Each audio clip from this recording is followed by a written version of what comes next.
Right, welcome to the channel, ladies and gentlemen. This, courtesy of Variety, is actually penned by Denis Villeneuve, the director of DUNE.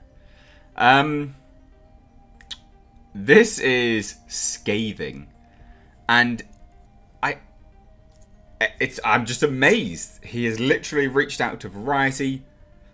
Let's write an article about HBO Max and Warner Brothers.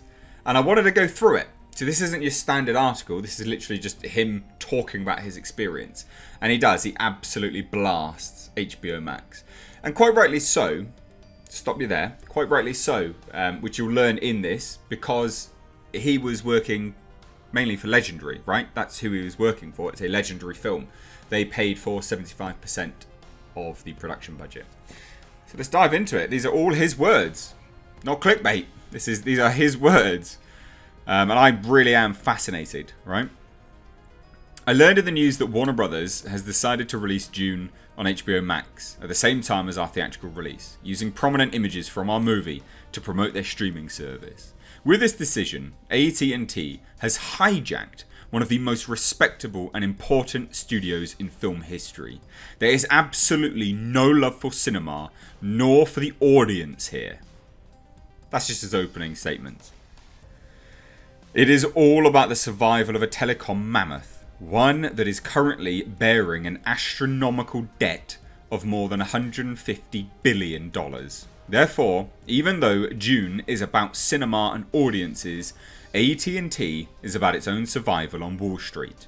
With HBO Max's launch, a failure thus far, AT&T decided to sacrifice Warner Brothers' entire 2021 slate in a desperate attempt to grab the audience's attention. And that's what it was. This is all for HBO Max, and I've said this many times. It's because HBO Max is a failure. It is floundering.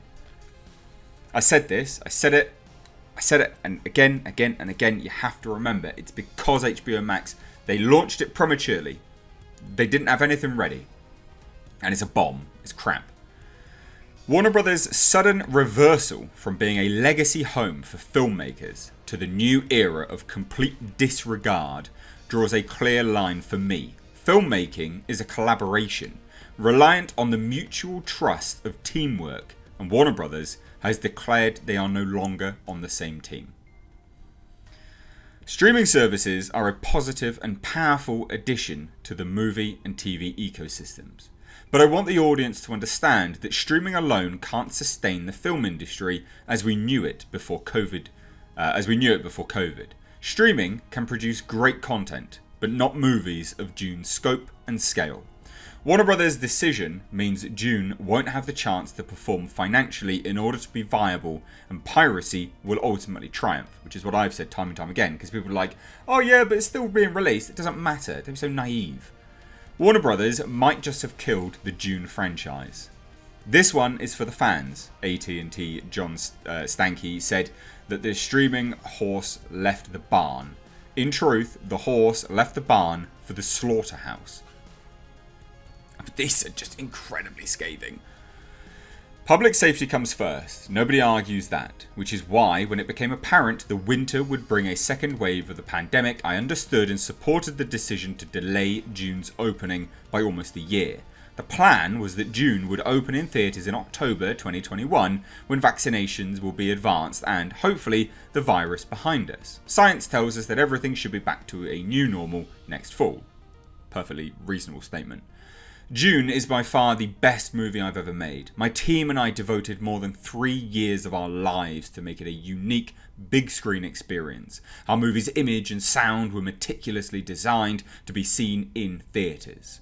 I'm speaking on my own behalf, though I stand in solidarity with the 16 other filmmakers who now face the same fate. Please know I am with you and that together we are strong. The artists are the ones who create movies and series. I strongly believe the future of cinema will be on the big screen. No matter what any Wall Street... what does it say? I've got to look at the actual thing. No matter what any Wall Street dilettante says, Since the dawn of time, humans have deeply needed communal storytelling experiences. Cinema on the big screen is more than a business. It is an art form that brings people together, celebrating humanity, enhancing our empathy for one another. It's one of the very last artistic, in-person, collective experiences we share as human beings. Once the pandemic is over, theatres will be filled again with film lovers. That is my strong belief, not because the movie industry needs it, but because we humans need cinema as a collective experience. And that's what I say. I do like going to the cinema. I really love the film going experience. So, just as I have both a fiduciary and creative responsibility to fulfill as the filmmaker, I call on AT&T to act swiftly with the same responsibility, respect and regard to protect this vital cultural medium. Economic impact to stakeholders is only one aspect of corporate social responsibility. Finding ways to enhance culture is another. The movie-going experience is like no other, and in these darkened theatres, films capture our history, educate us, fuel our imagination, and lift and inspire our collective spirit. It is our legacy. Long live theatrical cinema. Oof. But he's not wrong. He's not wrong. And what? Like, this is the... Who's going to want to work for Warner Brothers now because of AT&T? And he's right. There's nothing inherently, offensive about what he's saying. There's no statement here which is awful. He acknowledges, yes, he is thinking about himself. He is thinking about the people that worked on the film. But he is also thinking about the wider populace here. He's thinking about film industry. What he says here isn't wrong. Streaming can't sustain films. It can't pull in the money. Like, when you're looking for films that earn $1 billion, you're not going to get that from streaming, are you? Like, again, because those people are like, well, streaming's the future. It's like, okay, that's fine. But then you're not going to get as many films. You're not going to get films of that scope. You're not going to get these films anymore. Why? Because they demand to profit of $1 billion. That's what they want from the box office on these films. So if that's what their aims are, and that's the bar that they've set, how do you think they're going to then make these films in future for streaming? They physically can't. There's just simply no way. So yeah, we've had Christopher Nolan. We've got Denis Villeneuve. How many else are we going to get now? There'll be so many people that are done with this. Done with Warner Brothers anyway.